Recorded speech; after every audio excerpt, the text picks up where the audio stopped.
I had what I think is, if I do say so myself, a pretty brilliant idea as to how to organize, fund, and basically cast this Radio 8Ball show. And that was to sell seats to sponsors. There are going to be 64 seats in the house, 32 sponsors, each buying 2 seats at $88 a piece. And the idea was that if the person sitting in that seat got chosen, then that business became the sponsor of the segment, the way that Symbiotic Cycles is the sponsor of this segment. And for me, the best part of this was that everyone in attendance would be that much more invested in the show we're creating. And with a show like Radio 8Ball, intention is really important.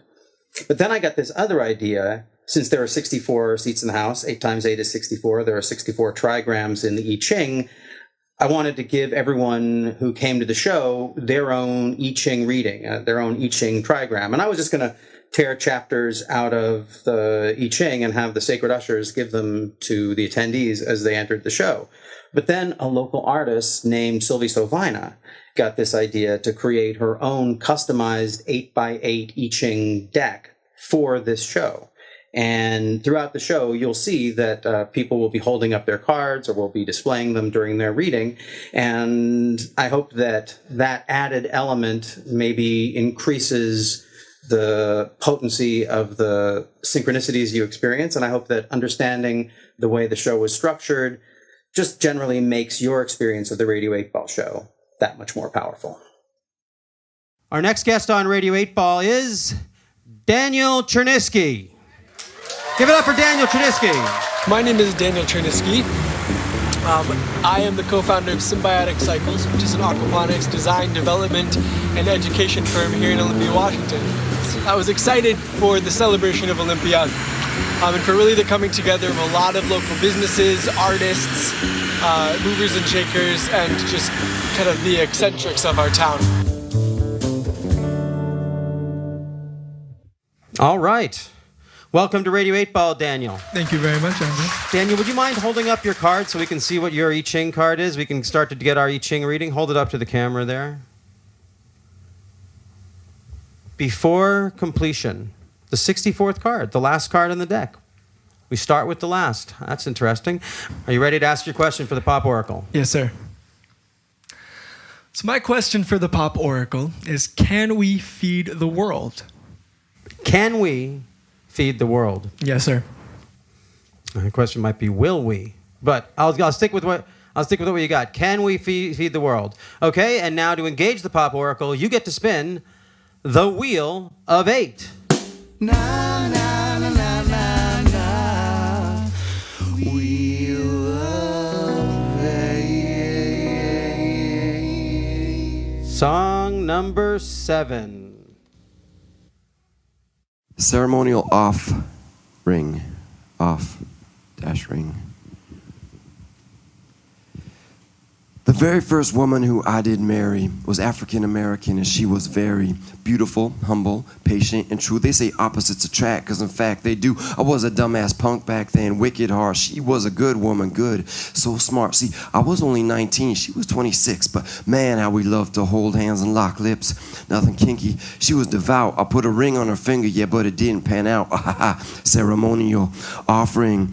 I was too young. I think she found me exhausting. Plus, I was a heathen. She was into her God thing. First ceremonial offering. Strike.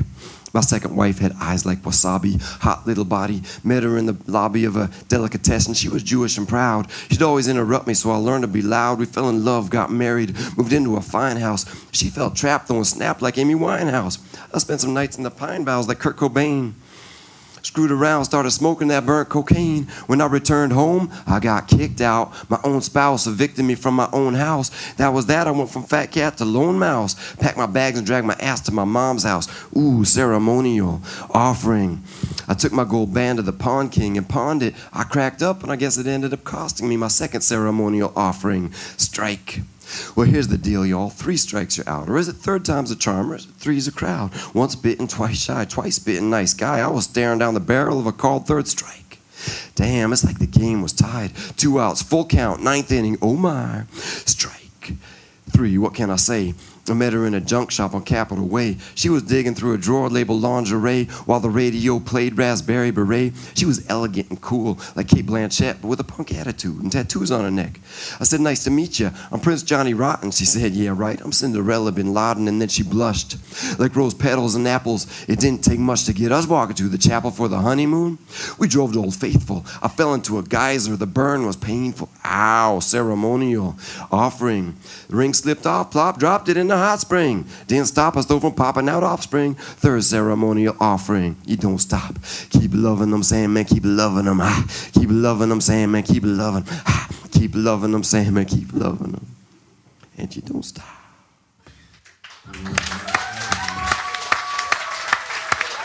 Well done, Sandman.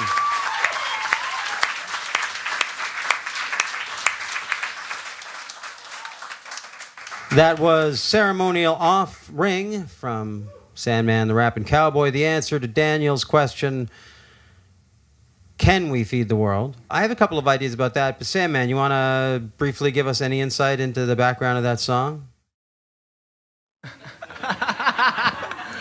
That's a song about futility of cliches.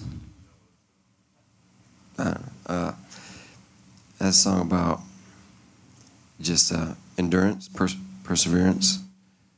That you just keep on trying, even when you've exhausted all options. It's about taking more than you could chew and chewing it. Daniel, what did you think about that as the answer to your question? Well, I really appreciated your most recent insight in the continuation and evolution of ideas and growth, and when it doesn't work, you figure out how to fix it. If you can't fix it, then you move on, and if that breaks down, you keep reinventing. So that's a good piece of wisdom for my question. So I appreciate that, Sandman. I was just thinking about the spiritual traditions where offerings are a part of is a part of your culture, and we don't really have that in our culture. We don't ever, make a ceremonial offering. Maybe some of us do, maybe individuals do, but as a culture, that's not really our thing. Oh, well said. One last thought. Yeah. I think the word "can" is a good word because we haven't been able to. That means if the past is destiny, then we couldn't. But we can, because the future is free choice. So that song to me is about, I kept trying to feed myself with all these relationships. The question is, can I feed myself so that I'm not searching for food outside of myself? I think if we can feed ourselves in a truly spiritual way, then we'll just by default start giving.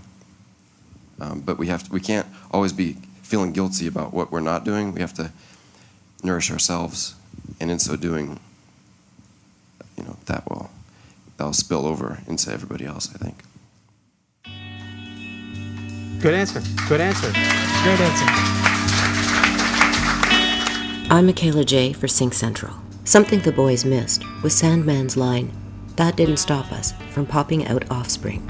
In the context of feeding the world, we can't help but think about the question of overpopulation, a cycle by which we replenish and deplete ourselves.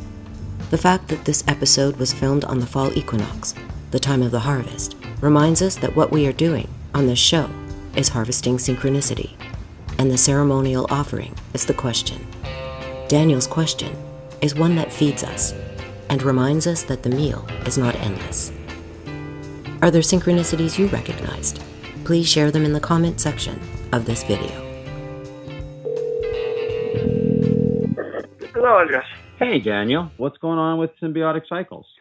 Symbiotic Cycles offers design, consultation, application, and education for aquaponics systems in the South Sound area. Wait, what's aquaponics? Aquaponics is a system that uses plants and fish in symbiosis to grow food. Saves water, and you get protein and vegetables. Groovy.